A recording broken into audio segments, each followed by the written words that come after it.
there, you're tuned in to the Inspired Hive podcast, where we bring together a community of leaders, creators, and innovators. Each episode is inspired by targeted conversation and power insights that will help you thrive in business and life.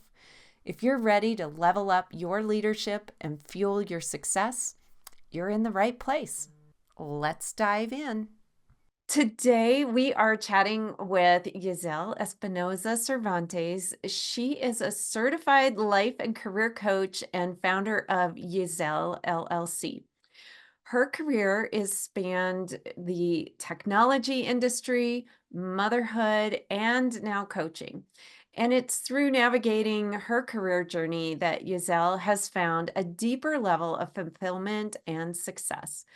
She is passionate about helping driven women create their dream careers without sacrificing health, family, or happiness.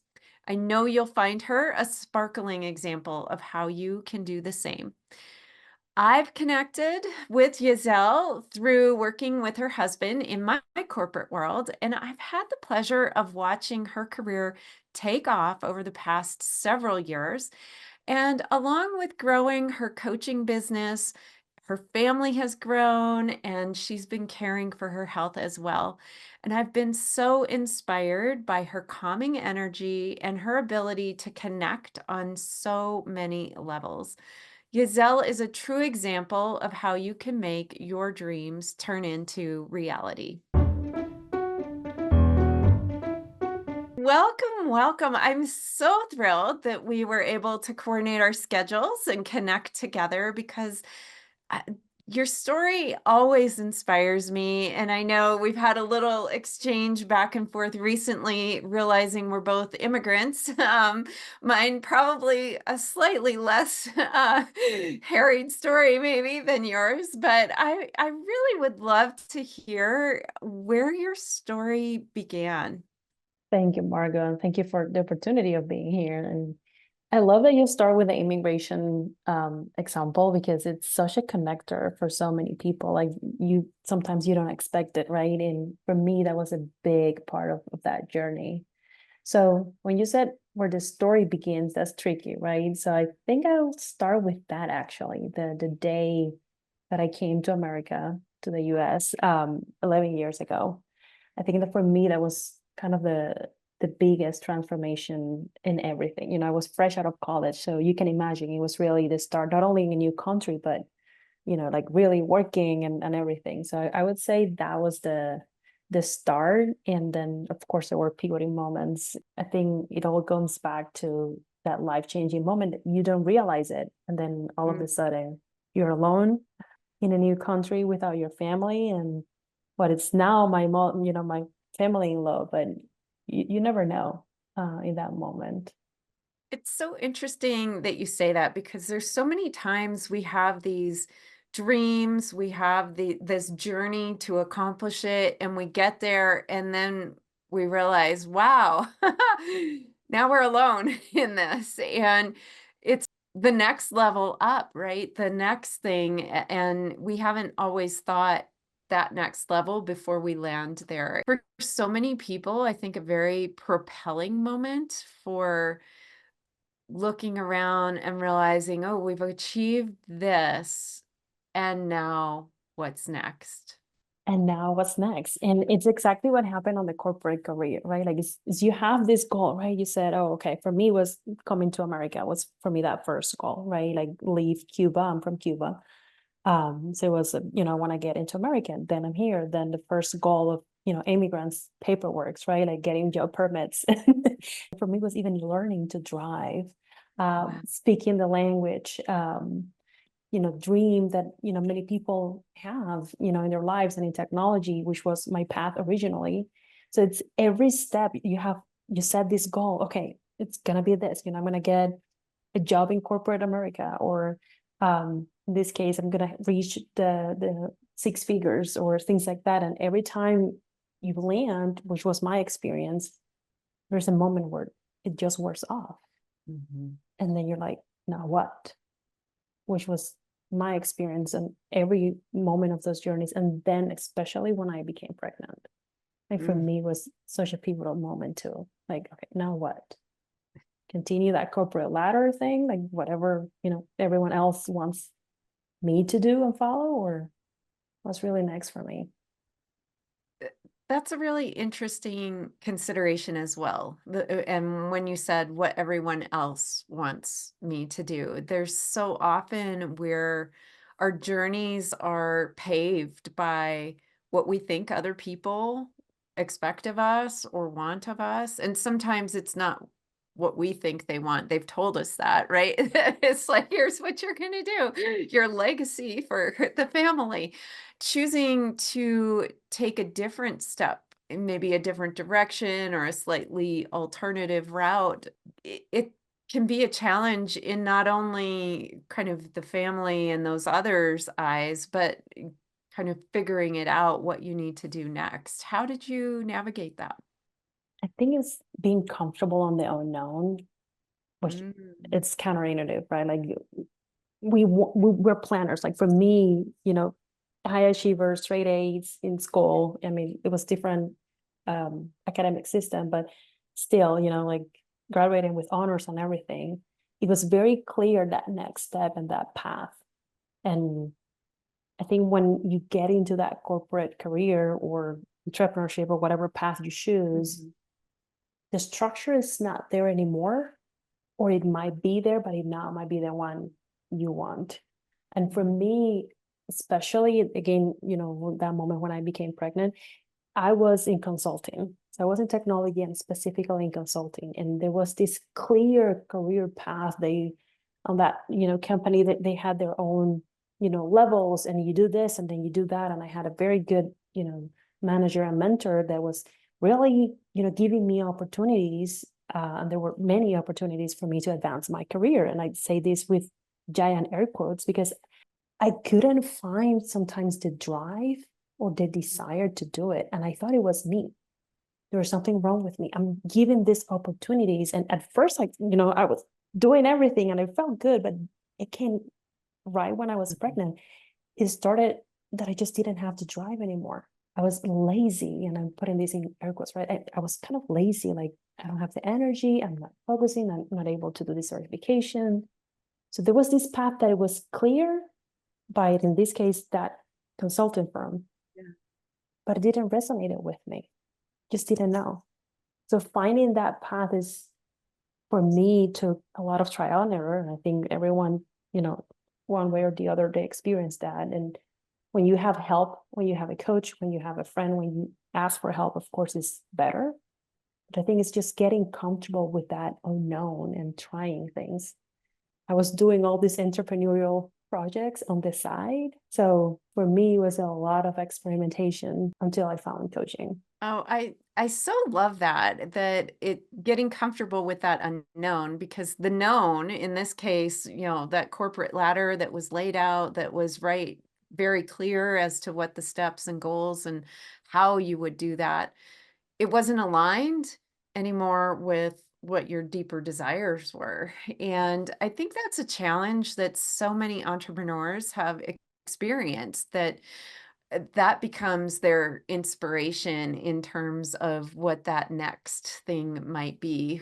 But it takes exploration. And like you said, it takes hearing from others that can see your journey and maybe reflect back to you in different ways. So I'm curious what inspires you. Ooh, um, I think definitely having evidence is the way I call it. Like find success stories and podcasts like yours, and when you expose yourself to seeing other people's stories, I call it evidence. Like I'm an investigator. I'm finding evidence of what's possible. Um, so that really inspires me. Like, okay, I might not see the way right now. I might not see how it's gonna, develop for me. Like even before I found coaching, or what I call my Mhm. dream career, I had no idea, but I was searching for that evidence. So I was exposing myself with these classes, these mentors, these stories, books, trying things, joining groups. Like it inspired me just to get exposed and see other people. And I was like, okay, if it's possible for them, it can be possible for me. I love how you talk about the evidence that, sometimes folks could think of it as comparison and why am I not doing what they're doing? But you flip that to if they can do it, I can do it. And I just need to find the evidence that others are doing it, and then I can move forward. And I see how inspirational that can be, and that certainly resonates for some of my story in terms of even just the thoughts that hold you back of, realizing the only reason I haven't done some things is because I thought I couldn't, right? And as soon as I think I can, then so much more is possible. And so I just love how you shared that.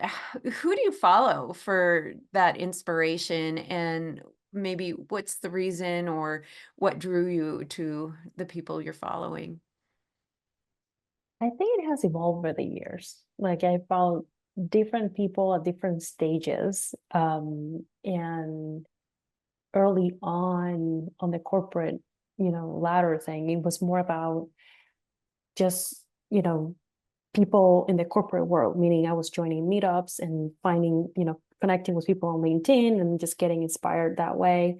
Reading books, a lot of nonfiction books. So early on, maybe there was one book specifically like Reinventing Yourself or Born to Do This. There were many books. And as I discovered the books, because I'm a big reader, then I started following the people there. So Reese House, for example, he has a big podcast and he's interviews so many inspiring people. So that's how I started, connecting, with inspiring people. And then Mel Robbins, Mary Forleo, Gabby Bernstein, for me, was one of those icons that I followed over the years.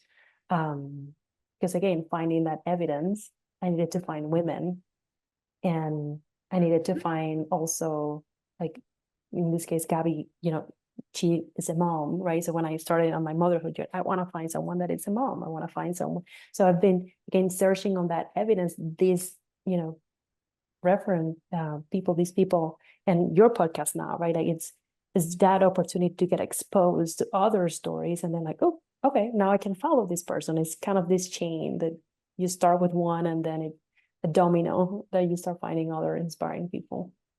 I love that. And I, like you, have kind of journeyed through different folks, and sometimes, we circle back, but it's really often different little nuggets that land along the way or that you're looking for right in that moment. Like when motherhood came along, there's a new thing or an idea that pops in and you're reading in that area, then it kind of moves and shifts. And I love the idea of it's kind of a chain reaction and a domino, because it really is a journey, right? Of kind of pulling from the experiences of others to figure out how we factor that for ourselves and or don't factor, some things just don't fit. But I love that you're able to kind of use a recipe almost for a little bit of this and a little bit of that, and it's all journeyed along for your story as well. And I see some of that coming through in the work that I see you doing. Has there been a big lesson or something that you've been blessed to learn along the journey that has kind of shifted things for you? I would say all the principles that I eventually have built in what I call my balance approach to career and life. I think I've evolved to learn from them, apply it to myself, apply it, in my coaching, with my coaching clients, with my balance growth program. So each of those learnings along the way, what becomes, my system has been the one that have been, kind of changing the trajectory of how I approach my own dream career and my own journey. Pulling from that, especially, is seeing that balance of, that's my word, right? Balance is my passcode on Zoom. Is my balance approach, my balance growth group. Like I love balance because that's exactly the pain point that I solve for myself and that I solve for my clients. Right? Is that balance between the drive, the professional drive, the what I want to do with my career or my business or this project, and the family and what I want to do for myself, right? So for me, it was really balancing out that drive and that masculine energy, which is, the goals, getting the clarity. What are your goals? What is immediate? What are the action steps? Holding myself accountable, like this doing energy and action steps with the being and feminine side of self-care, balance, taking the pauses, giving yourself permission to have these seasons where you don't do anything, or you really take care of yourself and your family. Like having that balance of these two that seem opposite, but they're so needed for everyone on their own journeys. I think for me, that was the biggest one. It's being okay, balancing what it seems to be opposites and making it part of my formula for my own career and then, for my clients. As you're chatting on that, I'm feeling it's that essence of both meaningful contribution and service, right? Of being needed and needing to do. And it can feel for so many of us so overwhelming in one or the other, and being able to crack the code on weaving those together. And I'd love for you to take a moment or two to brag on yourself for a few moments, what you have going on and some of the programs that you're launching. Thank you. Yes, I launched Balance Growth. That's my latest baby. I do have two kids, so this is my third one. I love uh, Balance it. Growth program. It's just pretty much coaching program, a group coaching program where we really dive deeper into people, my system, my balanced approach to career and life with actual accountability and support and coaching. And it's really this space for women to come together and actually have even self-care together. We meditate, we dance, like we do things on, this journey. I call it our balanced growth journey. There's really this community and this group that we have that accountability and support. And then of course I've worked with some of them one-on-one. Part of my business and my approach is I do bilingual. I do coach in English and Spanish. So I call it crecimiento balanceado, this, translation for balanced growth. So I do have an Instagram, 2 accounts, both English, Spanish. So I have all of the content on both languages, and it's easier for me to do it in the platform. I just have to give you a big whoop whoop because I know you're bilingual, but to put content out in both languages that's huge. And I think an amazing connector for your community of, within coaching, but to be able to do that within your groups and your programs, I think is absolutely amazing. And I know that folks gain so much more when they are involved in what's comfortable for them. And so being able to have that in Spanish is amazing. I see it as similar to my kids, right? Like I do have a 5-year-old daughter that I want her to keep her Spanish. It's just a lot of work, right? It would be easier to speak just one language. I am like, I want her to keep the Spanish. And I know it's more work, but for me, this is important. So, so far, and I've been doing it for almost 4 years, right? So far, I'm a firm believer that I want to do it in both languages because it's important for me to empower my community, right? Both in English and Spanish. We'll see in the future, but for now, it's double the work, but it feels meaningful. But I think it's so key for everyone's growth, really, to have those extras. And I think a lot of times in entrepreneurship, we hear niche down, be really niche. And, you know, this to me is like a side of that's very different and very niche in terms of things that you can do that are extras or additional. There's not much I understand of Spanish, but when I have folks that have that interest, I can, I have a network now of reference. And I think for our kids especially, having that second language is just so key for future. I know with my oldest who's now almost graduating college, he had Spanish all through school and, has continued that in college. And, he's able to have communication and conversation with folks that I just get to watch and It's wonderful. say, what was that Wow. about? But it truly, I think, is that way of being able to expand the world for our kids as well. So I look forward to watching that journey for your kiddos too. Thank you, Margot. Me too. As we are wrapping up, I have another question for you. I'm curious if you have one piece of advice that you would give the listeners, and maybe it's something that someone shared with you or that you may have learned the hard way or along the way, but one nugget that they could take away from our chat today. Oh, I wasn't prepared for for just one, but if I had to say one is you can always find your balance. And it Mm. won't be in the middle. It won't be 50-50. It will be your own recipe, meaning from what it seems opposites or what seems like contradictory, decisions, you can find your middle, your point where you feel that everything that's important to you is being met. And the journey is all about finding that balance for you and prioritizing that balance for you.